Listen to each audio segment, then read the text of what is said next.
Okay, 9వ అధ్యాయం మొదటి వచనం.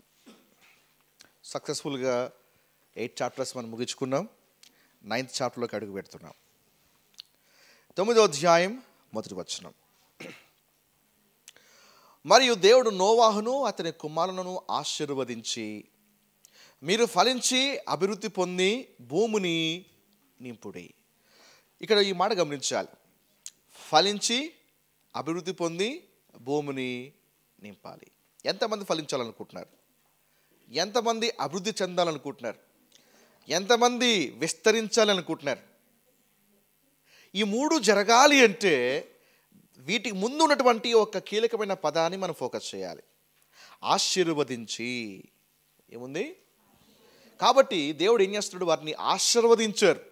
ఆశీర్వదించిన తర్వాత వారు ఫలించగలిగారు, అభివృద్ధి చెందగలిగారు, విస్తరించారు. అంటే అభివృద్ధి చెందాలన్నా, విస్తరించాలి అన్నా, మనం ఫలించాలి అన్నా దేని బట్టి? మన కష్టాన్ని బట్ట, ప్రయాసను బట్ట, మనకున్నటువంటి జ్ఞానాన్ని బట్ట కాదు. మనకి ఇవన్నీ కూడా సాధ్యపడతాయి ఎప్పుడు అంటే ఆశీర్వాదం బట్టి. చాలామందికి బ్లెస్సింగ్ ఒక పవర్ చాలామందికి అర్థం కావట్లేదు. బ్లెస్సింగ్ అంటే ఓకే, గాడ్ బ్లెస్ అంటే చాలా ఊతపదం అయిపోయింది. God bless. The blessing is a super natural power. It's a divine power. అది ఎంత శక్తి గలది అంటే మనకు కావాల్సినటువంటి ప్రపంచాన్ని సృష్టించగలుగుతుంది. అర్థమైందా? ఆదికాండం మొదటి అధ్యాయంలో కూడా చూసినట్లయితే దేవుడు వారిని ఆశీర్వదించి ఇట్లనను, మీరు ఫలించండి, అభివృద్ధి పొందండి, విస్తరించండి, లోబర్చుకోండి. అంటే ఇవన్నీ కూడా చేయగలిగేటువంటి కెపాసిటీ, శక్తి, సామర్థ్యము ఆశీర్వాదంలో ఉంది. హల్లెలూయా. అందుకే మనము ఆశీర్వాదము యొక్క విలువను తెలుసుకోవడం చాలా ప్రాముఖ్యం.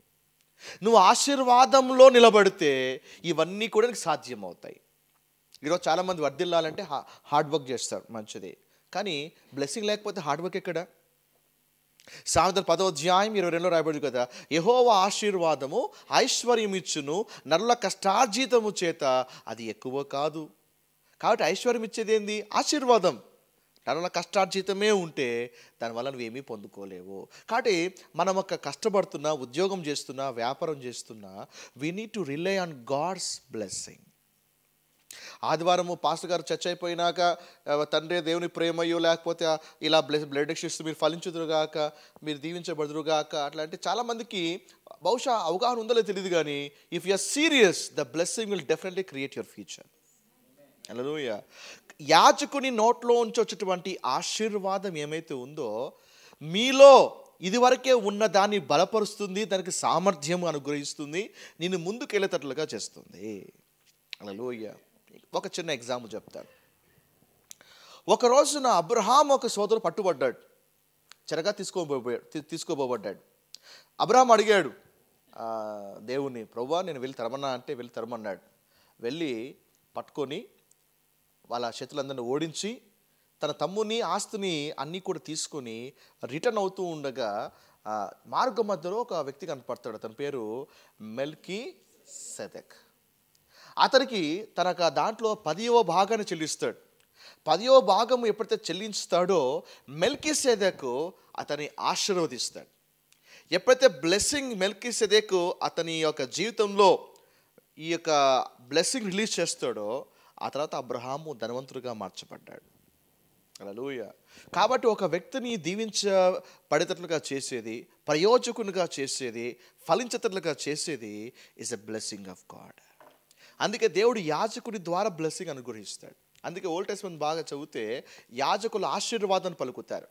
దేవుడు యాజకులను ఒక బూరగా చేసుకొని, యాజకులను దేవుడు ఒక నోటి బూరగా చేసుకొని వాళ్ళ ద్వారా బ్లెస్సింగ్ రిలీజ్ చేస్తారు. కాబట్టి ఒక పాస్టర్ బ్లెస్ చేస్తున్నప్పుడు ఒక మనుషుడు కాదు మిమ్మల్ని బ్లెస్ చేసేది. ఒక పాస్టర్ మిమ్మల్ని బ్లెస్ చేస్తున్నప్పుడు ఆయన ఒక మనిషి కదా క్యాజువల్గా అన్నాలే, క్యాజువల్గా పలికాలి. No, don't take the blessing very lightly.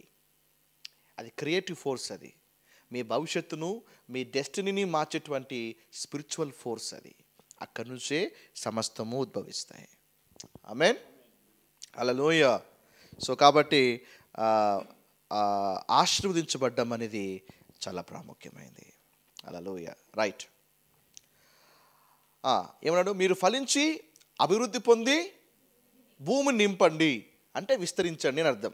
ఇంగ్లీష్లో మాట్లాడబడింది be fruitful okay, multiply and replenish, 3 మాటలు అక్కడ రాయబడ్డాయి. మరి ఇక్కడ మీరు బాగా గమనిస్తే మళ్ళా ఒక కొత్త జాతి ప్రారంభమవుతుంది, ఒక కొత్త సృష్టి ప్రారంభమవుతుంది. దేవుడు ఇదివరకే ఆది కాండంలో ఏమైతే పలికాడో దేవుడు మళ్ళా అవే రిపీట్ చేస్తున్నాడు. కాబట్టి అయితే దేవుడు వారికి ఇచ్చినటువంటి ఈ 3 ఆజ్ఞలు ఉన్నాయి. ఏమిటివి? మీరు ఫలించాలి, అభివృద్ధి పొందాలి, విస్తరించాలి. ఈ 3 ఆజ్ఞలు వాళ్ళకు మాత్రమే కాదు, ఈ దినాల్లో క్రైస్తవులుగా ఇది మనకి వర్తిస్తుంది. మనం కూడా 3 మనము దీవించబడాలి, 3 మనం కూడా ఈ విధంగా ఉండగలగాలి. మనం ఫలించాలి, మనం అభివృద్ధి చెందాలి, మనం కూడా విస్తరించాలి. సో ఎలా ఫలించాలి, ఏం ఫలించాలి, ఏ విధంగా అభివృద్ధి చెందాలి, ఏ విధంగా మనము విస్తరించాలి. నంబర్ 1, ఫలించుట అనే మాట గమనిస్తే ఏం ఫలించాలని దేవుడు కోరుతున్నాడు. గలతీ 5వ అధ్యాయం మీరు 22వ వచనం చూసినట్లయితే అక్కడ ఆత్మఫలం గురించి రాయబడి ఉంది. Okay, the fruit of the holy spirit. దేవుడు ఆ దినాల్లో నోవాతో ఫలించమన్నాడు. బట్ క్రైస్తవులుగా మనమేం ఫలించాలి? గలతీ 5వ అధ్యాయం రాయబడింది కదా, మీరు ఆత్మఫలం ఏమనగా ప్రేమ, సంతోషము, ఏమండి, సమాధానము, దీర్ఘశాంతము, దయాలుత్వము, మంచితనము, ఆశా నిగ్రహం, ఇలాగా మరి 9 ఫలాలు ఉన్నాయి. ఫలాలు కాదు, ఒక ఫలములో 9 ఉంటాయి. ఇవి ఈ మన క్రైస్తవ జీవితంలో ఇవి ఫలించాలి అని దేవుడు ఆజ్ఞాపిస్తున్నాడు. ఆమేన్, హల్లెలూయా. కాబట్టి మనం ఏం చేయాలంటే క్రైస్తవ జీవితంలో మనం ఇవన్నీ కూడా కలిగి ఉండడానికి మనకు జీవితం అనేటువంటి తోటలో ఈ పనులు దేవుడు ఆశిస్తున్నాడు. మన పరిచర్య అనేటువంటి ఈ తోటలో దేవుడు ఇవి ఆశిస్తున్నాడు. ఈ పనులను దేవుడు మన జీవితంలో చూచునుగాక. ఆమేన్. నెంబర్ 2 ఏంటిది?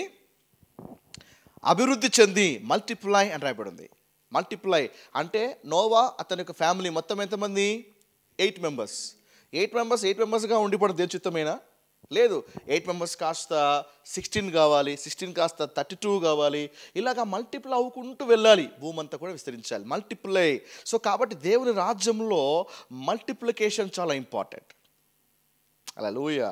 అయితే ఇక్కడ మనం నేర్చుకోవాల్సిన పాఠం ఏమంటే దేవుడు కూడా మనల్ని మన కుటుంబంలో మన కమ్యూనిటీలో కానీ, మన ఫ్యామిలీస్లో కానీ, మన రిలేటివ్స్లో కానీ దేవుడు మొదట మనల్ని పట్టుకున్నాడు. అయితే మనల్ని పట్టుకున్నాక నేను ఒక్కనే 10 ఏళ్ళైనా సంఘానికి వెళ్తే నేను ఫలించట్లేదు అని అర్థం.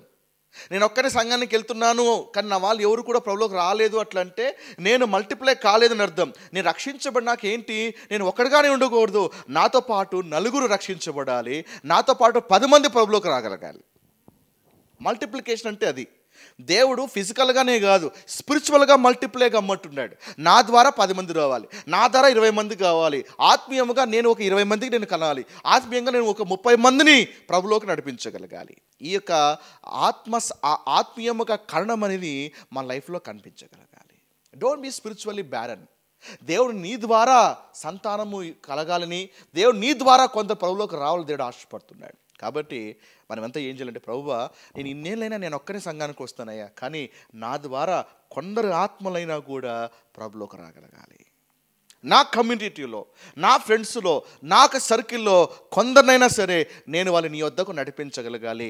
కాబట్టి నేను కూడా స్పిరిచువల్గా మల్టిప్లై అవ్వడానికి సహాయం చేయండి అని యేసుని కోరుకోగలగాలి. Hallelujah. So multiplication is 2 types. ఒకటి స్పిరిచువల్ మల్టిప్లికేషన్, నెంబర్ది ఫిజికల్ మల్టిప్లికేషన్. దేవుడు విస్తరింపజేయునుగాక అట్లా అంటే ఇల్లు, ఆస్తి, వాక్యలు మాత్రమే కాదు. ఎస్, దేవుడు దాన్ని కూడా విస్తరింపజేస్తాడు. దానికంటే ఎక్కువగా నువ్వు స్పిరిచువల్గా మల్టిప్లై కావాలి. ఆమేన్. మన ఆశ కూడా ద ఇయర్ ఆఫ్ ఎక్స్పాన్షన్. కాబట్టి ఇది కాదు, ఈ సంవత్సరం ఇంకా దేవుడు విస్తరింపజేయడానికి ఇష్టపడతా ఉన్నాడు. ఆమేన్, హల్లెలూయా. మొదటిది ఫలించాలి, రెండవది అభివృద్ధి చెందాలి, మూడవది ఏం చేయాలి? భూమిని నింపాలి, అంటే విస్తరింపజేయాలి.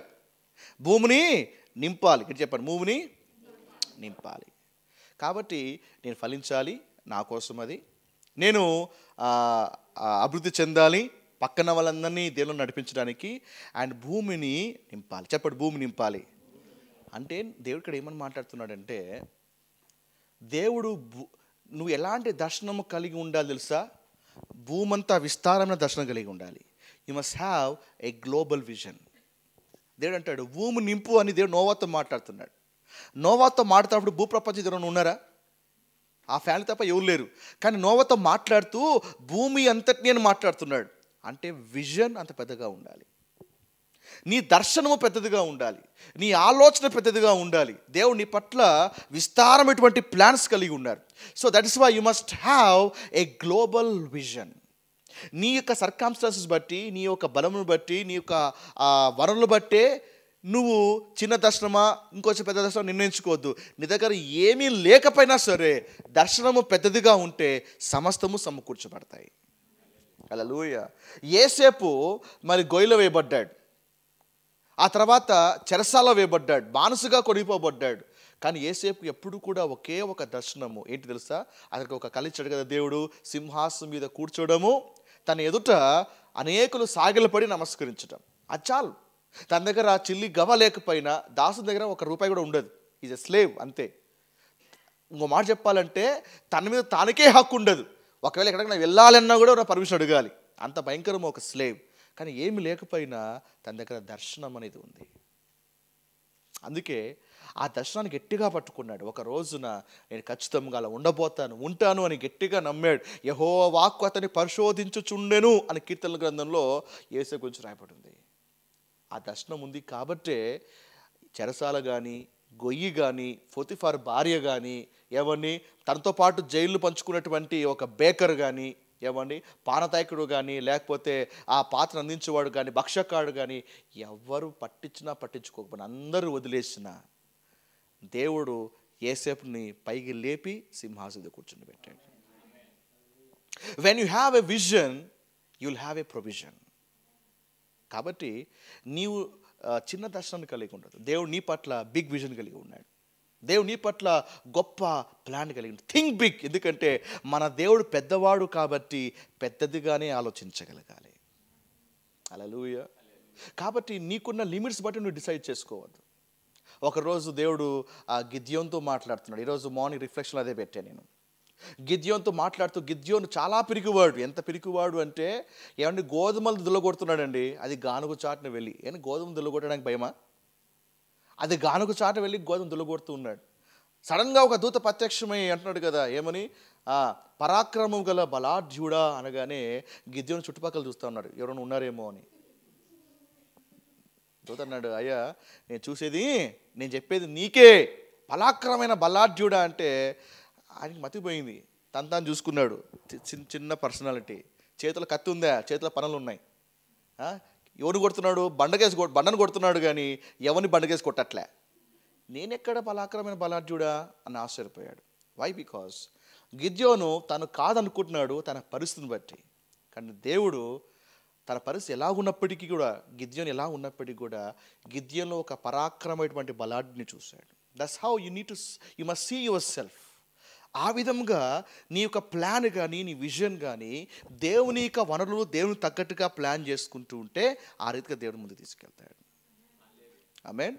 సో భూమిని నింపండి అంటే అంత పెద్ద విజన్ మనం కలిగి ఉండగలగాలి. చెప్పండి, global vision. Global vision. Global vision. ఇంకో విషయం తెలుసా? దేవుడు మనతో ఎప్పుడు మాట్లాడినా పెద్దగానే మాట్లాడతాడు. అందుకే మనం నమ్మడం దాదాపు అసాధ్యం అనిపిస్తుంది. అవునా కదా? దేవుడు ఏం మాట్లాడినా నమ్ముట నీ వెళ్తే నమ్మడానికి సమస్తము సాధ్యమే అంటాడు. కానీ దాదాపు మనకు అసాధ్యం. నిజంగా రోగం పోతుందా? నిజంగా వ్యాధులు పోతాయా? నిజంగా నేను అప్పులు తీర్చబడతాయా అని వాక్యం చదువుతుంటాము, కానీ దాదాపు అసాధ్యమే అనిపిస్తుంది. వై? బికాస్ మనము దేవుడు ఎంత పెద్దగా చెప్పాడో వాటిని మనం క్యాచ్ చేయలేకపోతున్నాం. అందుకే ప్రభు అంటాడు, నమ్మితే నీకు సాధ్యం, నమ్మలేకపోతే అసాధ్యం. చెప్పండి, గ్లోబల్ విజన్. నోవాహు వలె నా పట్ల కూడా దేవుడు గ్లోబల్ విజన్ కలిగి ఉన్నాడు. ప్రపంచమంతటి కూడా ప్రభావితము చేసేటువంటి ప్రాజెక్ట్ని, అసైన్మెంట్ని దేవుడు నాకు అనుగ్రహించాడు. నా దర్శనము పెద్దది. నా దర్శనానికి నా డబ్బుకి సంబంధం లేదు. నా దర్శనానికి నా రిసోర్సెస్కి సంబంధం లేదు. నా విజన్కి నా పలుకుబడికి సంబంధం లేదు. బ్యాక్గ్రౌండ్తో పని లేదు. ఏమే? అదొక్కటి ఉంటే చాలు. ఇది లేకోకుండా నువ్వు అన్నీ కలిగి ఉండొచ్చు, కానీ యు ఆర్ లాస్ట్. బైబిల్లో చాలామంది రాజులు ఉన్నారు. అన్నీ ఉన్నాయి కానీ విజన్ లేదు, దే ఆర్ లాస్ట్. అందుకే ఒక మాట ఏమన్నా కదా, ఏమని, దైవోక్తులు లేని ఎడల జనులు నశిస్తారు, కట్టు లేక తిరుగుతారు. ఇంగ్లీష్లో ఏముంది? Without vision people perish without vision. Knowledge కూడా ఉంది అండ్ వితౌట్ విజన్. దర్శనము లేక దైవోక్తి లేనని ఉంది తెలుగులో. So when there is no vision you'll perish. ఆమేన్. సో ఇలాగా వరల్డ్ వైడ్ విజన్ దేవుడు మీకు ఇచ్చును గాక. ఆమేన్. దేవుడు ఏమంటాడు? భూమి నింపాలి. ఏమన్నాడు? నింపాలి అంటే వేటితో నింపాలి? డబ్బులతోనా, ఏరోప్లేన్తోనా, లేదా వేటితో నింపాలి? బాగానే ఉంది, నింపమన్నాడు, బాగానే ఉంది. వేటితో? ఆ దినాల్లో నోవా ఫిజికల్గా అనగా నీ ద్వారా సంతానం బయలు వెళ్తారు కాబట్టి అనేక సంతానముగా మార్చబడండి అని దేవుడు ఆ ఉద్దేశంతో చెప్పాడు, బాగానే ఉంది. కానీ ఇది మనకు కూడా వర్తిస్తుంది కదా. ఇప్పుడు నేను భూమి ఎలా నింపగలుగుతాను అంటే నేను కూడా సొలొమోను లాగా లేకపోతే అన్ని వివాహాలు చేసుకోవాలా? వాళ్ళు ఎలా నింపగలుగుతాము? బైబిల్ ఎప్పుడు ఇలాగా ఆలోచించాలి. నేను నింపడం ఎలా సాధ్యమవుతుంది? సో స్పిరిచువల్గా తీసుకుంటే ఏ విధంగా సాధ్యము, ఫిజికల్గా అసాధ్యము. బట్ స్పిరిచువల్గా తీసుకుంటే ఏ విధంగా నేను భూమిని నింపగలుగుతాను? బైబిల్ ఎప్పుడు కూడా ఈ రకంగా ఆలోచిస్తూనే కొన్ని రెవల్యూషన్స్ మనకు అర్థమవుతాయి. హల్లెలూయా. దేవుడు వేటితో భూమిని నింపడానికి ఇష్టపడుతున్నాడు అని తెలుసుకోవాలి అంటే ప్రకటన 5వ అధ్యాయం 9 నుంచి 10 వచనాలు. Revolution 5th chapter 9 to 10. ప్రకటన 9వ అధ్యాయం 9 నుంచి 10 వచనాలు. ఆ పెద్దలు, నీవు ఆ గ్రంథమును తీసుకొని దాని ముద్దలను విప్పుటకు యోగ్యుడవు, నీవు వధింపబడిన వాడివై నీ రక్తం ఇచ్చి ప్రతి వంశములోను ఆయా భాషలు మాట్లాడేవారిలోను ప్రతి ప్రజల్లోనూ ప్రతి జనములోను దేవుని కొరకు మనుషులను కొని మా దేవునికి వారిని ఒక రాజ్యముగాను యాజకులుగాను చేస్తువి కనుక వారు భూలోకమందు ఏలుదురు అని కొత్త పాటలు పాడుదురు. 2 మాటలు మీరు ఈ యొక్క బైబిల్లో గమనించాలి. యాజకులు, ఏలుదురు, 2 వర్డ్స్ గమనించాలి. యాజకులు, ఏలుదురు. సో ఇంకో మాట చెప్పాలంటే కింగ్స్ అండ్ ప్రీస్ట్. పరలోక రాజ్యంలో వీళ్ళందరూ కూడా ఉన్నారంట. వీళ్ళంతా ఎక్కడి నుంచి వచ్చారు? వీళ్ళంతా కూడా ప్రతి వంశములోను ప్రతి భాషలు మాట్లాడే వారిలోను ప్రతి ప్రజలోను ప్రతి జనములోను యాజకులు అండ్ రాజులను దేవుడు ఎన్నుకున్నాడట. కాబట్టి మన ముందున్నటువంటి దర్శనము గోల్ ఏంటి తెలుసా? ప్రపంచవ్యాప్తముగా దేవుని కొరకు రాజులను తయారు చేయాలి, ప్రపంచవ్యాప్తంగా దేవుని కొరకు యాజకులను తయారు చేయాలి. హల్లెలూయా. ఎస్, ఈరోజు నీవు నేను రాజు యాజకులం కాదా? 1 పేతురు 3వ అధ్యాయం రాయబడింది కదా, ఏమని? మీరు రాజులైన యాజక సమూహము అని. రాజు యాజకత్వం, ఇది పెద్ద టాపిక్ ఇది. బట్ మచ్చుకు ఒక చిన్న ఎగ్జాంపుల్ చెప్తాను. మనం రాజుగా ఏం చేస్తున్నాము? మనం పరిపాలన చేస్తున్నాం. దేనికి స్తోత్రం. అందుకే రాజుగా ఆజ్ఞాపిస్తే దయ్యాలు పరిగెడుతున్నాయి, రాజుగా ఆజ్ఞాపిస్తే కొండలు పోతున్నాయి, రాజుగా ఆజ్ఞాపిస్తుంటే పరిస్థితుల్లో మార్పు కలుగుతూ ఉంది. నీ మాటకు దేవుడు అధికారం ఇచ్చాడు, ఎందుకంటే రాజుగారు పరిపాలిస్తున్నావు కాబట్టి. యాజకుడు అంటే ఎవరు? యాజకుడు అంటే దేవునికి మనుషులకు మధ్యవర్తి, ప్రజల పక్షముగా దేవునితో మాట్లాడేవాడు, దేవుని పక్షముగా దేవుని విషయాలు ప్రజలకు చెప్పేవాడు, మధ్యవర్తి. దేవుని స్తోత్రం. మన యాజకులం గామా? ఎస్, మనం ప్రజలకి దేనికి మధ్యవర్తులం గామా? మనం అనేక మందికి ప్రార్థన చేస్తూ ఉన్నాం. నీ కుటుంబంలో నువ్వు యాజకుడిగా ఉన్నావు, సేవలో కూడా నువ్వు యాజకుడిగా ఉన్నావు. దేవుడు నీ ద్వారా మాట్లాడి నీ ద్వారా కార్యం జరిగిస్తూ ఉన్నాడు. ప్రజల తరఫున నువ్వు దేవుని వద్దకు వెళ్ళినప్పుడు దేవుడు కూడా నిన్ను బట్టి కార్యం జరిగిస్తున్నాడు. Are you not a priest? Yes. ఈరోజు నీ ఊర్లో, నీ గ్రామంలో, నీ యొక్క కులంలో దేవుడు నేను ఒక రాజుగా, నేను ఒక యాజకుని నిర్మించలేదా? కాబట్టి ఈరోజు మన కర్తవ్యం ఏమంటే, నా ఊర్లో కాదు, ప్రపంచమంతా ఏ ఊరు తీసుకున్నా ఆ ఊళ్ళో దేవునికి యాజకుడు ఉండాలి, దేవునికి రాజు కూడా కనిపించాలి.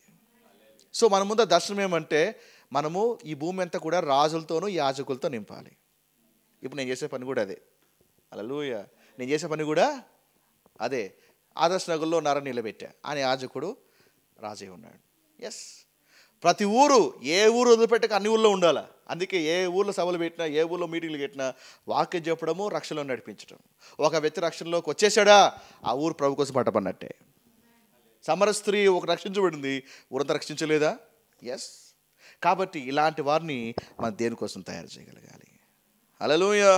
క్లాస్లో కూర్చోంటావు, పక్కన సువార్ చెప్పింటావు పక్కన నీ ఫ్రెండ్కి, ఆమె ఏదో ఊరు ప్రభు అంగీకరించింది అనుకోండి, ఆ ఊళ్ళో కూడా యాజకుడు వచ్చాడు, ఆ ఊళ్ళో కూడా ఒక రాజు. ఆమేన్. చాలు, ఒక నిలబడితే చాలు. ఆ ఒక్కడు నిలబడితే దేవుడు భీకరమైన కార్యాలు జరిగిస్తాడు.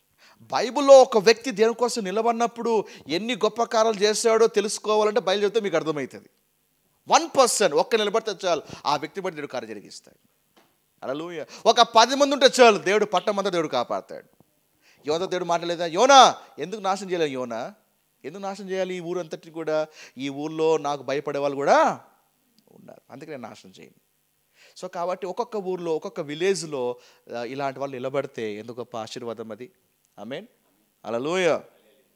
Praise lord. రైట్. 9వ అధ్యాయం 2వ వచనం. దేవుడు అంటున్నాడు కదా ఆశీర్వదించి, ఇంకా ఏమంటున్నాడు, మీ భయమును మీ బెదురును అడవి జంతువులన్నిటికీ, ఆకాశ పక్షులన్నిటికీ, నేల మీద ప్రాకు ప్రతి పురుగుకును, సముద్రపు చేపలన్నిటికీ కలుగును, అవి మీ చేతికి అప్పగింపబడి ఉన్నవి. మీ చేతికి అప్పగింపబడి ఉన్నవి మాట గమనించాలి. అంటే మరి ఆదికాండం 1వ అధ్యాయంలో ఆదాంకి ఏం అప్పగించబడిందో మరలా దేవుడు దాన్నే తీసుకొని దేవుడు నోవాకి ఇస్తూ, ఇప్పుడు నేను నీకు అప్పగిస్తున్నాను అని నోవాకు అప్పగించాడు. అప్పగిస్తున్నాడు కదా, ఏమని, నోవా మీ భయము మీ బెదురు అడవి జంతువులకు, పక్షులకు, ప్రాకు ప్రతి పురుగుకి ఉంటుంది. దేనికి స్తోత్రం. అంటే అంతకుముందు నోవా ఓడలు అవన్నీ ఉన్నాయి, కానీ దేనికి నోవా కూడా భయపడలేదు. ఇప్పుడు కూడా అంటున్నాడు దేనికి భయపడాల్సిన అవసరం లేదు. కారణం ఏంటంటే దేవుని మీ యొక్క భయం వాళ్ళకి కలుగుతుంది. నువ్వు నాకు భయపడుతున్నావు కాబట్టి నా ఆత్మ నీ మీద పనిచేస్తుంది, తద్వారా నీ మీదకి ఇవేవి కూడా రావు, పైగా నేను చూసి అవి భయపడతాయి. హల్లెలూయా. సో ఇక్కడ ఒక స్పిరిచువల్ లెసన్ ఉండాలి. మనము దేవునికి భయపడితే మన జోలికి రావడానికి కొందరు భయపడతారు. సాధారణంగా మన చూసి ఎవరు భయపడరు. కానీ నువ్వు నిజంగా దేవునికి భయపడితే మన జోలికి రావడానికి కొందరు భయపడతారు. బైబిల్లో ఒక ఉదాహరణ, ఆదికాండం 35వ అధ్యాయం 5వ వచనం, ఇంటికి వెళ్ళి చదవండి. యాకోబు ఒక కుమార్తె విషయమై 34వ అధ్యాయంలో కొన్ని సంఘటనలు చోటు చేసుకుంటాయి. వాళ్ళ చెల్లెలకి ఏమో అయిందని చెప్పేసి ఊగిపోయి వాళ్ళ అన్నలు ఒక ఘాతకానికి పెద్ద ఘాతకానికి ఒడుగడతారు. ఆ ఊళ్ళో ఉన్నటువంటి మగ వాళ్ళందరి మీద ప్రతీకారం తెచ్చుకుంటారు ఈ దీనా ఒక సోదరులు. ఈ దీనా సోదరులు ఎవరంటే యాకోబు ఒక కుమారులే. అయితే వీళ్ళ అన్నలు చేసినటువంటి ఈ యొక్క పని విషయమై ఊళ్ళో వాళ్ళకు కోపం వస్తుంది. అయితే యాకోబు అంటాడు, ఇది మన సేఫ్ ప్లేస్ కాదు, మనం బయలుదేరదాం రండి, ఇది తప్పు చేశారు కాబట్టి వీళ్ళందరూ కూడా మరి మన చుట్టూ ఉన్నారు కాబట్టి ఇది is not the safe place, మనము ఇంకొక ప్లేస్కి వెళ్దామని బయలుదేరుతారు. ఆదికాండం 35వ అధ్యాయం 5వ వచనం. వారు ప్రయాణమై పోవునప్పుడు దేవుని భయము వారి చుట్టూనున్న పట్టణముల మీద నుండి నేను గనుక వారి యాకోబు కుమారులను తరమలేదు. దేనికి స్తోత్రం. ఎందుకు తరమలేదు చెప్పండి. దేవుని భయం వాళ్ళ మీద ఉంది కాబట్టి. యాకోబు దేవునికి భయపడ్డాడు కాబట్టి దేవుని భయంను బట్టి ఏ ప్రజలు కూడా, ఏ వ్యక్తి కూడా యాకోబు మీద వాళ్ళ కుమారుల మీద చేయి వేయలేకపోయారు. ఎందుకంటే వాళ్ళు దాటుకుంటూ వెళ్ళాలంటే అనేక గ్రామాలు దాటాలి, ఊళ్ళు దాటాలి. కానీ వాళ్ళు ధైర్యంగా వెళ్ళారు, కానీ ఎవ్వరు కూడా వాళ్ళ మీద చేయి వేయలేకపోయారు. So when you fear God, నిజంగా దేవునికి భయపడుతుంటే మీకు తెలియకోకుండానే కొంతమంది వెనుకడుగేస్తారు. ఎస్, మీరు నార్మల్గానే వెళ్తారు, కానీ తెలియకోకుండా కొందరు నీ నుంచి పక్క తప్పుకుంటారు. ఎందుకు లేబా అని వాళ్ళే మనసు మార్చుకుంటారు. మనకు ఆ విషయం తెలీదు. ఈరోజు ఇప్పటికి కూడా అంతే. బహుశా మనం తెలియకోకుండా దేవుడు చాలామందిని తప్పించేశాడు. హల్లెలూయా. ఇక మీతో కూడా మనల్ని ఎవరైతే అంతమొందించాలని, లేదా మనల్ని ఎవరైతే మన నాశనాన్ని కోరుకుంటున్నారో ఎవరు కూడా మన మీద చేయి వేయకోకుండా, ఎవరు కూడా మన మీద దాడి చేయకోకుండా వాళ్ళందరూ కూడా వాళ్ళే మన మార్గం నుంచి తప్పుకునేవారుగా ఉన్నారు. ఆమేన్. మళ్ళీ ఎవరు కూడా భయపడలేరు, మళ్ళీ ఎవరు కూడా ఏమి తరమలేరు. Hallelujah. Praise the lord. Right. So ఇలా చెప్పుకుంటూ పోతే బైబిల్లో we have a lot of other examples. Right. 9వ అధ్యాయం 3-4 వచనాలు. 9వ అధ్యాయం 3-4 వచనాలు.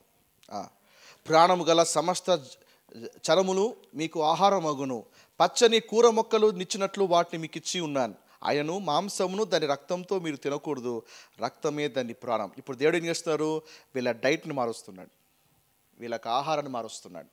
అంతకుముందు వాళ్ళు ఓన్లీ వెజిటేరియన్ మాత్రమే, కానీ ఇప్పుడు దేవుడు నోవా ఒక డైట్ మారుస్తూ, నోవా ఇక నుంచి నీకు వెజ్ మాత్రమే కాదు, నాన్ వెజిటేరియన్ కూడా నీకు ఇస్తున్నాను. కాబట్టి ఇక నుంచి పచ్చని కూర మొక్కలు ఇచ్చినట్లు వాటి మీకు ఇచ్చి ఉన్నాను. ఏంటి? చరములు, సమస్త చరములు అనగా చలించు వాటన్నిటిని కూడా నీకు ఆహారముగా ఇస్తున్నాను. ఆయనను మాంసం తిను, దానితో పాటు రక్తం మాత్రము త్రాగకూడదు. సో అంతకుముందు ఈ యొక్క 9వ అధ్యాయం వరకు, మొదటి అధ్యాయం నుంచి 9వ అధ్యాయం వరకు ఎవరు కూడా నాన్ వెజిటేరియన్ తినలేదు. ఫస్ట్ టైం నాన్ వెజిటేరియన్ తినవచ్చు అని దేవుడు ఇప్పుడు ఆమోదిస్తున్నాడు.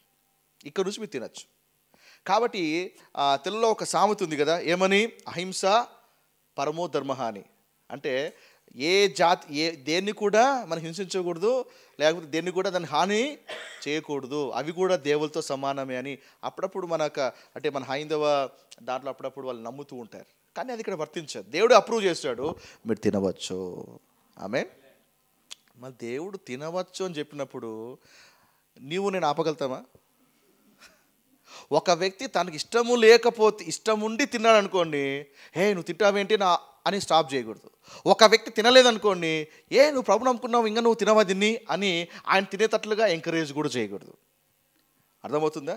సో దేవుడు అప్రూవ్ చేశాడు, మీరు తినవచ్చు అని దేవుడు అప్రూవ్ చేసిన తర్వాత తినకూడదు అని చెప్పడానికి నీ దగ్గర నా దగ్గర ఎటువంటి రైట్స్ లేవు. దేవుడే అప్రూవ్ చేశాడు దాన్ని. ఆమేన్. కాబట్టి తిండి విషయమే వాదోపవాదాలు రాకూడదు. ప్రభు స్పష్టంగా చెప్పాడు, ఈ జలచరులన్నీ కూడా మీకు ఆహారంగా ఇస్తున్నాను. అయితే అవన్నీ చెప్పినప్పటికీ కూడా మరి ఇజ్రాయెల్ ప్రజలు ఏవి తినాలో ఏవి తినకూడదో వాటిలో కూడా ఒక లిస్ట్ దేవుడు ఇచ్చాడు. మీరు ఇంటికి వెళ్ళి టైం ఉంటే లేవియాకాండ 11వ అధ్యాయాన్ని, ద్వితీయోపదేశకాండ 14వ అధ్యాయాన్ని, ఈ 2 అధ్యాయాలు పక్క పెట్టుకొని చూడండి. దాంట్లో ఏవి తినకూడదో చెప్పాడు, ఏవి తినాలో చెప్పాడు. ఎందుకు స్పెసిఫిక్గా లిస్ట్ ఇచ్చాడు అంటే దేవుడు ఇజ్రాయెల్ ప్రజల్ని తన యొక్క స్వకీయ జనాంగం ఏర్పరచుకున్నాడు. ఓకే. సో ఏవి తినకూడదో దాని అర్థం ఏమంటే అవన్నీ కూడా కొన్ని వాటిని సూచిస్తున్నాయి. సో అది స్వకీయ జనాంగం కాబట్టి మరి వాటి తిని అపవిత్రం కాకూడదు అని దేవుడు ఆ టైంలో వాళ్ళతో చెప్పాడు. బట్ న్యూ టెస్ట్మెంట్కి రాగానే మీరు మత్తయి సువార్త 15వ అధ్యాయం చదివితే మీకు అర్థమవుతుంది. ప్రభు ఒక మాట చెప్పాడు, ఏమంటే నోట పడునది మిమ్మల్ని అపవిత్రపరచదు కానీ నోట నుండి బయటికి వచ్చినది మేము అపవిత్రపరుస్తుంది. ప్రభు ఒక స్టేట్మెంట్ కొట్టేశాడు. ఎందుకంటే అవన్నీ కూడా సాదృశ్యంగా రాయబడ్డాయి, టిప్పులుగా అవన్నీ కూడా పోలికగా రాయబడ్డాయి. బట్ నౌ యేసుక్రీస్తు చెప్పే మాట ఏమంటే నోట్లో పడేది కాదు, నోటి నుంచి బయటకు వచ్చేది అపవిత్రం. హల్లెలూయా. సో కాబట్టి క్రూసిఫిక్షన్ అయిన తర్వాత there is no food barriers.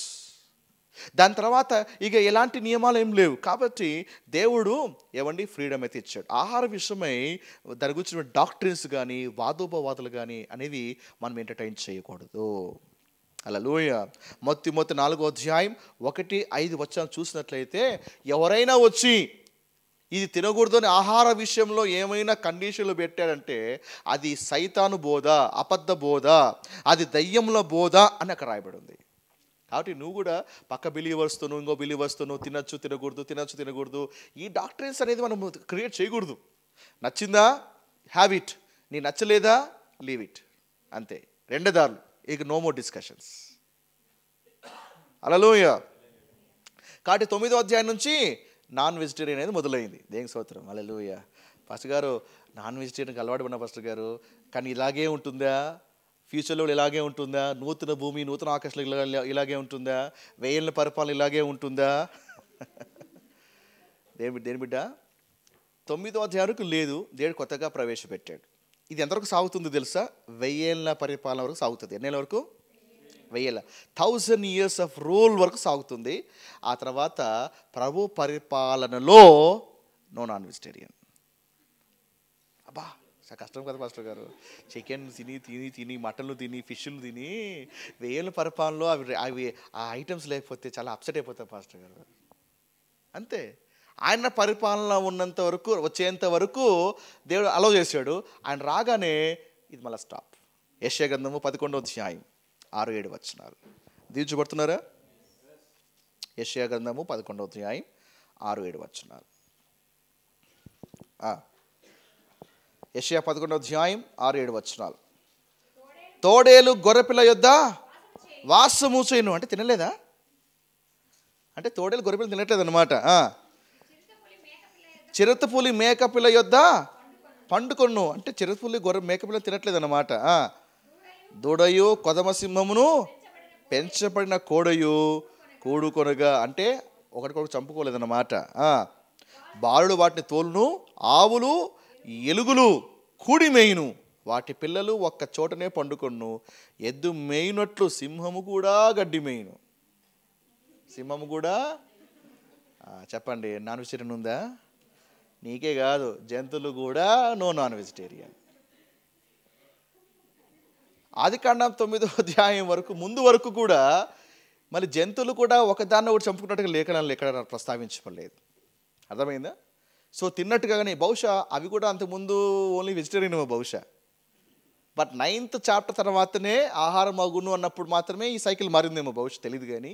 But ఈ టైంలో ప్రభు పాలన మాత్రము ప్యూర్లీ వెజిటేరియన్. కాబట్టి నాన్ వెజిటేరియన్ వాళ్ళందరూ కూడా ఏం చేయాలంటే వెజిటేరియన్ కూడా అలవాటు చేసుకోవడం మంచిది. మరీ అడిక్ట్ అయిపోతే అక్కడ మనం ఉపవాసం ఉండాలి. హల్లెలూయా. ఈ విషయము వెజిటేరియన్లకు చాలా సంతోషం. అబ్బా దేవునికి స్తోత్రం, అబ్బా ఆడ ఓన్లీ వెజిటేరియన్ ఉంటుంది, దేవునికి స్తోత్రం అబ్బా. హల్లెలూయా. యెషయా 66వ అధ్యాయం 3వ వచనం. యెషయా 66వ అధ్యాయం 3వ వచనం. అప్పుడు ఒకదాన్ని ఒకటి చంపుకుంటా ఎంత నేరమో దేవుడు మాట్లాడుతున్నాడు చూడండి. ఎద్దును వధించువాడు నరును చంపువాని వంటి వాడే. ఆలోచించారా? అంటే ఎద్దును చంపితే మనుషులు చంపినట్టే లెక్క. ఈ విషయం దేవుడు ఎప్పుడైనా చెప్పాడా? ఓల్డ్ టెస్ట్మెంట్లో కానీ న్యూ టెస్ట్మెంట్లో కానీ ఎద్దును బలి ఇవ్వచ్చు, మేకలు బలి ఇవ్వచ్చు. కానీ ఈ టైంలో ప్రభు పరిపాలనలో మాత్రము ఎద్దును వధిస్తే ఆయన చంపినట్లే. గొర్రె పిల్లను బలిగా అర్పించువాడు కుక్క మెడను విరుచువాని వంటి వాడే. నైవేద్యము చేయువాడు పంది రక్తం అర్పించువాని వంటి వాడే. ధూపము వేయువాడు బొమ్మను స్తుతించు వంటి వాడే. వారు తమకు ఇష్టమైనట్టుగా త్రోవలు ఏర్పరచుకుంటారు, వారు అసహ్యమైన పనులు తమకే ఇష్టముగా ఉన్నవి.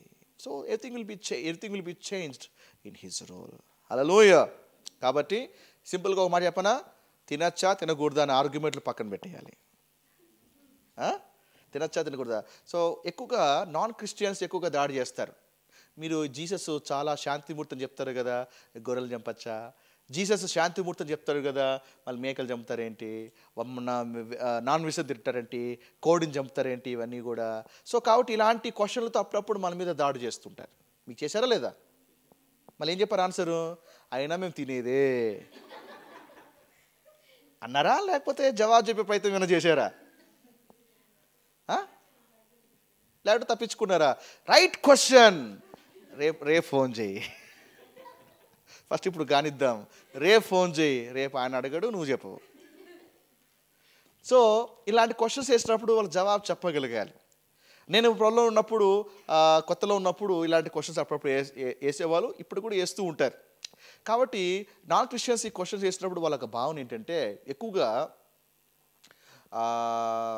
వాళ్ళొక క్వశ్చన్ ఏంటంటే, అవి ప్రాణం ఉన్నాయి కదా, అవి వాటిని చంపకూడదు అంటుంటారు. సో నేను తెలుగుగా ఒక క్వశ్చన్ వేస్తుంటాను, అంటే వాళ్ళు ఆలోచింపజేసేకి. సరే, కోడి తినకూడదు ఎందుకు? వాటికి ప్రాణం ఉంది కదా, రైట్. మేక తినకూడదు ఎందుకు? వాటికి ప్రాణం ఉంది. ఓకే, బీఫ్ తినకూడదు ఎందుకు? వాటికి ప్రాణం ఉంది, రైట్. మరి అయితే ఇంట్లో పప్పు చేసుకుంటావు కదా, పప్పు చేసుకున్నప్పుడు దాంట్లోకి కూరలు వేసుకుంటావు కదా, ఆకుకూరలు వేసుకుంటావు కదా, మళ్ళీ ఆకుకూరలో ప్రాణం ఉండదా? చెట్లకు ప్రాణం ఉండదా? Yes, even you're killing a life. నువ్వు కూడా ఒక ప్రాణము చంపుతున్నావు. లైఫ్, ట్రీ కూడా లైఫ్ ఉందని ప్రపంచంలో ప్రతి ఒక్కరు నమ్మాల్సిందే. మరి నువ్వు చెట్లను కోయట్లేదా? కాయలను కోయట్లేదా? మరి నీకు బీట్రూట్ లాంటివి కావాలా, చెట్లనే పీకేయట్లేదా? క్యారెట్ లాంటివి కావాలా, చెట్టు పీకేయట్లేదా? Yes, you're doing and you're killing a life. Hallelujah. ఇవన్నీ ఆలోచింపజేస్తాయి. See life is like a cycle. ఒకవేళ పిల్ల అనుకుంది కదా, నేను ఎలకలు తినకూడదు, మారమస్ పొందుతా అని అనుకుంటే ప్రపంచం అంతా ఏమవుతుంది కదా, రాబీస్ రోగాలు వస్తాయి కదా. కుక్క అనుకుంటుంది, నేను కూడా పెళ్లి జోలికి పోను, నేను మారమస్ పొందా అనుకుంటే ఏమైపోతాయి? ఈరోజు లైఫ్ సైకిల్ బ్యాలెన్స్గా ఉంది అంటే కారణం ఇదే. ఒకవేళ అన్నీ కూడా స్టాప్ చేసి మారమస్ స్టాప్ అయినాయి అనుకో, ఏమైపోతుంది? Gone case. హల్లెలూయా.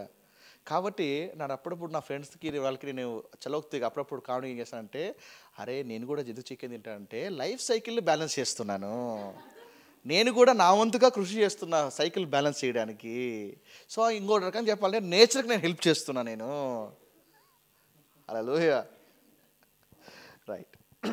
అయితే మెయిన్ కన్సర్న్ ఏంటంటే వాళ్ళ దృష్టిలో ఇది పాపం అని అంటారు కదా, వాళ్ళకి సింపుల్గా ఎక్స్ప్లెయిన్ చేయాలి. ఏంటంటే మానవ సృష్టి వేరు, ఇతర ప్రాణం వేరు. మానవుడు 3 రకాలుగా ఉన్నాడు: ప్రాణము, ఆత్మ, శరీరం. వేరే ప్రాణాలకి ఆత్మ లేదు. దేవుడు ఏది తప్పన్నాడు? ఏదైతే ఆత్మ కలిగి ఉంటుందో దాన్ని హత్య చేసే తప్పు. కానీ వేరే ప్రాణాలకి స్పిరిట్ లేదు, బాడీ అండ్ మైండ్ మాత్రమే ఉంది. కాబట్టి దేవుడు దాన్ని తప్పుగా పరిగణించలేదు. అందుకే దేవుడు వాటిని ఆహారంగా ఇచ్చాడు. హల్లెలూయా. రైట్. అయితే దేవుడు ఇక్కడ ఏమంటున్నాడంటే నాన్ వెజ్ తినండి బాగానే ఉంది, కానీ రక్తంతో మీరు తినకూడదు. ఈరోజు చాలామంది కూడా నాన్ వెజిటేరియన్ చేసుకున్నప్పుడు బ్లడ్ కూడా వండుతారు తెలుసా. కొన్ని ప్లేస్కి వెళ్తే బ్లడ్ కూడా వండుకుంటారు, బ్లడ్ని కూడా తాగుతారు. ఎస్, నేను కొన్ని సందర్భాల్లో చూశాను కూడా. దేవుడు స్పష్టంగా చెప్పాడు ఏంటంటే మీరు ఒక మాంసాన్ని భుజించండి కానీ రక్తం మాత్రం పారబోయాలి. ఎందుకంటే రక్తము దేహానికి ప్రాణం, దాన్ని త్రాగడానికి వీల్లేదు. ఈవెన్ న్యూ టెస్టమెంట్లో కూడా దేవుడు సెకండ్ టైం రిపీట్ చేశాడు. అపోస్తలుల కార్యం 15వ అధ్యాయం 20వ వచనము అండ్ 29వ వచనం. సెకండ్ టైం న్యూ టెస్ట్మెంట్లో కూడా ఇది ఎత్తిపట్టబడింది. సో కాబట్టి ఎందుకు న్యూ టెస్ట్మెంట్లో ఎత్తిపట్టబడింది? కారణం ఏమంటే మరి న్యూ టెస్ట్మెంట్లో దేవుడు దీన్ని కొట్టేయలేదు. న్యూ టెస్ట్మెంట్లో కూడా త్రాగకూడదు అని దేవుడు ఇంకొక మారు ఘంటాపాదంగా చెప్తున్నాడు. అపోస్తలుల కార్యం 15వ అధ్యాయం 20వ వచనం. విగ్రహ సంబంధము చేతను కలుగు అపవిత్రతము జారత్వమును గొంతు పిసికి చంపిన దానిని రక్తమును అనలైన్ చేయాలి. రక్తమును విసర్జించుడని వారికి పత్రిక రాసి పంపవలనని నా అభిప్రాయం. అంటే రక్తము త్రాగకూడదు, దాన్ని విసర్జించాలి. 29వ వచనం. విగ్రహం అర్పితములైన వాటిని రక్తమును అనలైన్ చేయండి. గొంతు పిసికి చంపిన దానిని జరత్వమును విసర్జింపవలను. ఆ లిస్టులో రక్తం కూడా ఉంది. సో రక్తముతో దాన్ని మనం వండకూడదు. కొన్ని చోట్ల రక్తంతో కలిపి వండుతుంటారు. ఆ విషయంలో చాలా కేర్ఫుల్గా ఉండాలి. ఎక్కువగా అన్ని ఆచారాల్లో ఉంటాయి. సో దాని విషయంలో చాలా కేర్ఫుల్గా మనం ఉండాలి. ఏముంది అక్కడ? ఈ అవశ్యమైన వాటికంటే ఎక్కువ ఏ భారమును మీ మీద మోపకూడదని పరిశుద్ధాత్మకును మాకును తోచెను. వీటికి దూరముగా ఉండుటకు నువ్వు జాగ్రత్త పడితిరా, అది మీకు మేలు, మీకు క్షేమము కలుగునుగాక. దూరంగా ఉంటే మీకు క్షేమము, జాగ్రత్త. ఒకవేళ లేదనుకుంటే ప్రమాదకరమైంది. కాబట్టి విగ్రహాలకు అర్పించేదే కాదు, రక్తము కూడా దాన్ని తీసుకోకూడదు. ముఖ్యంగా గొంతు పిసికి చంపిన దానిని మనం అసలు భుజించకూడదు. కొన్నిసార్లు జాతరలో కూడా ఏం చేస్తారంటే వాళ్ళు కోయరు, గొంతు పిసికేస్తారు. మేక గొంతు కానీ కోడి గొంతు కానీ మెడ తిప్పేస్తారు. మెడ తిప్పేసి చంపేస్తారు, దాన్ని వండుతూ అంటారు. అంటే వాళ్ళ ఆచారాలు బట్టి కొన్ని చేస్తుంటారు. అందుకే ఎక్కువగా అలాంటి సందర్భాలు వచ్చినప్పుడు నిర్మోహమాటంగా అడగచ్చు మీరు, ఇది విగ్రహానికి సంబంధించి అర్పించినదా, లేదా ఇది గొంతు పిసికిందా, లేకపోతే కోసిందా, ఇలాంటివన్నీ కొన్ని క్వశ్చన్స్ వేసి then you can go forward. హల్లెలూయా. ముస్లిమ్స్ కానీ లేకపోతే వేరే చూడండి కానీ వాళ్ళు ఖచ్చితంగా హలాల్ చేస్తేనే వాళ్ళు తీసుకుంటారు కదా. హలాల్ లేకపోతే వాళ్ళు చూసారు ఏమన్నా? హలాల్ అంటే చికెన్ షాప్కి వెళ్ళినప్పుడు హలాల్ మీట్ మాత్రమే సర్వ్ చేస్తాం ఇక్కడ అని అక్కడ స్టిక్కర్ వేసి ఉంటారు.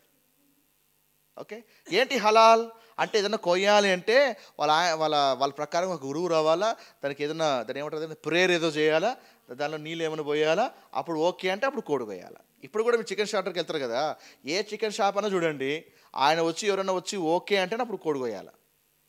అలా చెయ్యని, అలాగా ప్రే చేయకోకుండా కోసినటువంటి కోడిని ఎవరు కూడా కొనరు, తీసుకోరు కూడా. అందుకే కంపల్సరీగా పని చేస్తారు. హలాల్ మీట్ అవైలబుల్ అంటారు ఇక్కడ. సో వాళ్ళంత పర్టికులర్గా ఉన్నప్పుడు మనుషులు కేర్ఫుల్గా ఉండగలగాలి. హల్లెలూయా. రైట్. చివరిగా 5-7 వచనాలు. ఆదికాండం 9వ అధ్యాయం 5-7 వచనాలు. మరియు మీకు ప్రాణమైన మీ రక్తమును గూర్చి విచారణ చేయుదును, దాని గూర్చి ప్రతి జంతువులను నరులను విచారణ చేయుదును, ప్రతి నరుని ప్రాణమును గూర్చి వాని సహోదరుని విచారణ చేయుదును. నరుని రక్తము చిందించు వాని రక్తము నరుని వలనే చిందింపబడును. ఏలైనగా దేవుడు తన స్వరూపమందు నరుని చేసెను. మీరు ఫలించి అభివృద్ధి నొందుడి, మీరు భూమి మీద సమృద్ధిగా సంతానము కని విస్తరించుడని వారితో చెప్పాను. చూడండి, ఫలించుట, సమృద్ధిగా సంతానం కనుట విస్తరించుట, ఈ మాట పదే పదే దేవుడు మాట్లాడుతున్నాడంటే దిస్ ఈజ్ అ మిషన్. దేవుడు మానకిచ్చినటువంటి ఒక గొప్ప మిషన్ ఇది. హల్లెలూయా. రైట్. ఇక్కడ దేవుడు ఏమన్నా మాట్లాడుతున్నాడంటే మీ ప్రాణమైన మీ రక్తం గురించి విచారణ చేస్తారు. ఓకే. అండ్ ఇంకొక మాట రాయబడి ఉంది, ఆ రక్తము చిందించు వాని రక్తము నరుని వలనే చిందింపబడును. ఈ మాట గమనించాలి. హేబేలుని కయ్యను చంపినప్పుడు దాని విషయమై విచారించేకి నరుడు లేడు, అందుకే దేవుడే విచారించినాడు కయ్యుని. కానీ ఈ టైంలో దేవుడు ఏమని మాట్లాడుతున్నాడంటే ఇక నేను విచారించను, నరుని రక్తము గురించి నేను నరుణ్ణే విచారిస్తాను. నరు రక్తము చిందించు వాని రక్తము నరుని వలనే చిందించబడుతుంది. కాబట్టి దేవుడు కొందరు వ్యక్తులకి అధికారం ఇస్తున్నాడు పనిష్ చేయడానికి. ఎవరైనా తప్పు చేస్తే పనిష్ చేయడానికి, అండ్ ఈవెన్ అవసరమైతే ఆ వ్యక్తిని తొలగించే అధికారం కూడా దేవుడు మనుషునికి ఇచ్చాడు. ఎందుకు? వ్యవస్థను కాపాడడానికి. అక్కడి నుంచే ప్రభుత్వాలు, గవర్నమెంట్స్ దీన్ని బేస్ చేసుకొని ఫామ్ అయినాయి. అందుకే ఎవరన్నా మరి హత్య చేస్తూ అఘాయిత్యానికి పాల్పడుతుంటే అలాంటి వ్యక్తులు వండుకోకుండా వారిని ఉరిదీస్తారు. ఈ రైట్ ఎవరు ఇచ్చారు? దేవుని నుంచి వచ్చింది రైట్స్. అక్కడి నుంచి గవర్నమెంట్స్ అన్నీ కూడా ఇలాగ ఫామ్ అయినాయి. ఒకవేళ తప్పు చేస్తే కొన్ని దేశాలు కాల్ చేస్తాయి. నాకు ఎప్పుడూ ఒక డౌట్ ఉండేది, మనము ప్రభుని నమ్ముకున్నాం కదా, ఒకవేళ ప్రభుని నమ్ముకున్నాక నాకు పోలీసు ఉద్యోగం వచ్చింది, పోలీసులో ఉద్యోగం చేస్తున్నాక ఒక దొంగ కనపడినాడు, ఆ దొంగ చేతిలో కత్తి ఉంది, అందరిని పొడి చేయకపోతున్నాడు, ఇప్పుడు నేను అతను కాల్చచ్చా కాల్చకూడదా? నాకు అప్పట్లో పెద్ద డౌట్. మా తమ్ముడు కూడా డౌట్ ఒకప్పుడు ఎప్పుడు రైస్ చేసినట్టు నాకు గుర్తు, నాకు తెలియదు. కానీ నాకైతే బలంగా డౌట్ ఉండేదన్నమాట. ఇప్పుడు నేను నమ్ముకున్నటువంటి ప్రభు నమ్ముకున్నా కదా, కాల్చచ్చా కాల్చకూడదా? కాల్చా నరకనిపోతే ఎట్లా? అదన్నా తెలిసేది కాదు. అందుకే ఆ డిపార్ట్మెంట్ వైపు వెళ్ళకపోవడానికి కూడా ఇది ఒక కారణం. దినాల్లో చంపేస్తే ఎట్లాగా? హత్య చేయకూడదు కదా. అయితే ఈ రైట్ దేవుడు వ్యవస్థకి ఇచ్చాడు. హల్లెలూయా. సో అందుకే గవర్నమెంట్స్ ఏం చేస్తే అలాంటి వారిని పనిష్ చేస్తాయి. ఈవెన్ బార్డర్స్లో కూడా కాల్ జరుగుతుంటాయి. ఓకే. సో బార్డర్ అక్కడ విద్రోహ శక్తులు కానీ లేకపోతే యాంటీ ఎలిమెంట్స్ కానీ దాడి చేస్తున్నప్పుడు కానీ అలాంటి వాళ్ళని నిర్మోహమాటంగా తొలగించినా అది వాక్యపు ఒక నిర్ణయము, వాక్యపు న్యాయపు విధానం అది. సో దేవుడు దాన్ని అప్రూవ్ చేశాడు. నరుని రక్తము చిందించు వాని రక్తము నరుని వలనే చిందించబడుతుంది. దేవుడు రైట్ గవర్నమెంట్స్కి ఇచ్చాడు. హల్లెలూయా. అందుకే రోమా 13వ అధ్యాయం 2 మరియు 4 వచనం చూడాలి. రోమా 13వ అధ్యాయం 2 మరియు 4 వచనాలు. కాబట్టి అధికారులు ఎదిరించేవారు దేవుని నియమాన్ని ఎదిరిస్తున్నాడు. ఎదిరించేవారు తమ మీదకి తామే శిక్ష తెచ్చుకుంటున్నారు. అధికారులు దేవుని పరిచారకులు, వారు ఊరకయే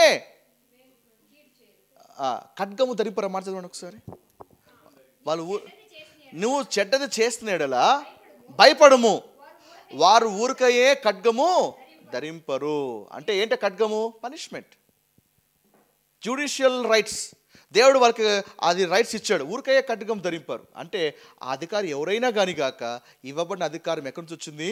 అది దేవుని నుంచే వచ్చింది. కాబట్టి వాళ్ళకి మనం భయపడాలి. కానీ కొన్ని ఐసిస్ లాంటి కొన్ని ఎలిమెంట్స్ ఉంటాయి. సో వాళ్ళు ఏంటంటే ఆ రైట్ వాళ్ళ చేతిలో తీసుకుంటున్నారు. మేము పనిష్ చేస్తాం, మేము తిరగబడతాం కదా. ఇలాంటివి చాలా డేంజర్. ఎందుకంటే వాళ్ళ గవర్నమెంట్ చేస్తున్నటువంటి పనులు వాళ్ళు తీసుకుంటున్నారు అండ్ వాళ్ళు దాడి చేస్తున్నారు. దేవుడు ఆ రైట్ ఇచ్చాడు. దేవుడు ఏ తప్పన్నాడు అంటే నరహత్య పాపము. నరహత్య పాపం. ఎందుకు నరహత్య పాపం కారణం ఏమంటే మానవుడు దేవుని పోలికలో తయారు చేయబడ్డాడు. మానవుడు దేవుని స్వరూపంలో తయారు చేయబడ్డాడు. దేవుని స్వరూపంలోనూ దేవుని పోలికలో తయారు చేయబడినటువంటి మానవుని చంపడము దేవుని యొక్క న్యాయానికే విరుద్ధం అది. అందుకే దేవుడు దాన్ని క్రైమ్గా తీసుకుంటాడు.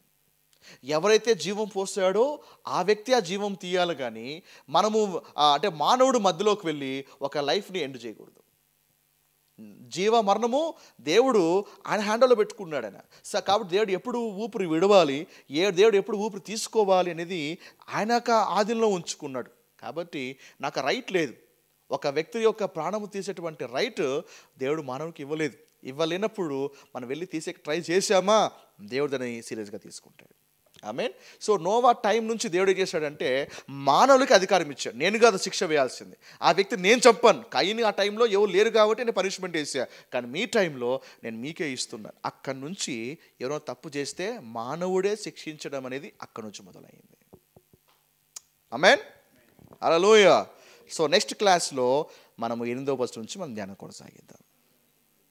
ఏమండి, 9వ అధ్యాయం 8వ వచనం నుంచి నెక్స్ట్ క్లాస్ నుంచి మనం ధ్యానం చేద్దాం.